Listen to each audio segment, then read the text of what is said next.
我们现在再来看动词后面加的这个着的另外一种用法，那就是表示有一个主词做了两个动作，那这两个动作有一个是主要的行为动作，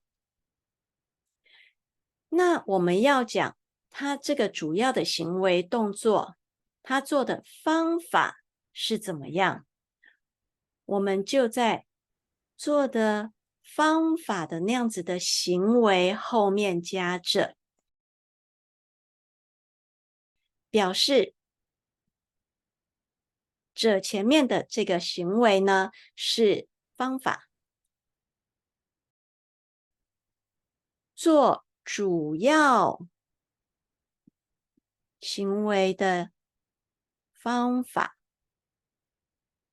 我们看一下这个例子，老师站着上课，老师站着上课。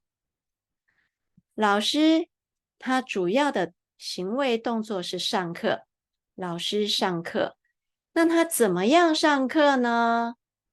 他是持续站这样子的一个状态来上课，所以站着是他上课的方式、方法。我们再看这个例子，我们关着门上课，我们关着门上课，我们上课，上课是我们的主要行为。那我们怎么样来上课呢？是关着门，关门，关门。我们这个着是要紧接在动词后面，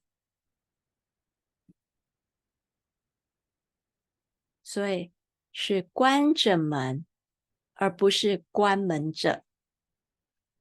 关着门。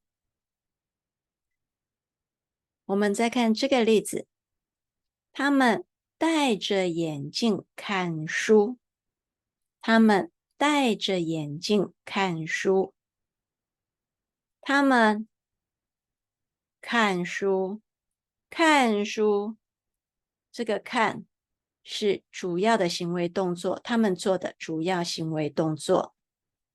那他们怎么样看书呢？戴着眼镜，戴着眼镜这样子的方式来看书。我们再看这个例子，他带着太太跟孩子去看电影。他带着太太跟孩子去看电影。他做的主要动作就是去看电影。那他怎么样去看电影呢？他去看电影的 manner 就是带着太太跟孩子。这边我们再补充否定的形式，动词后面加着，动词后面加着，我们要怎么样变成否定的形式呢？ Negative form， 我们就直接在这个动词前面加上没或没有。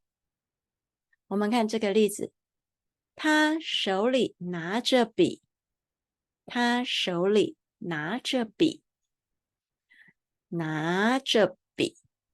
那我们就在这个动词拿的前面，拿着笔的拿的前面加上没或是没有。他手里没拿着笔，他手里没有拿着笔。用没有这个否定副词 negative adverb 来否定后面的拿着笔，动词加着的形式。我们下次见喽，拜拜。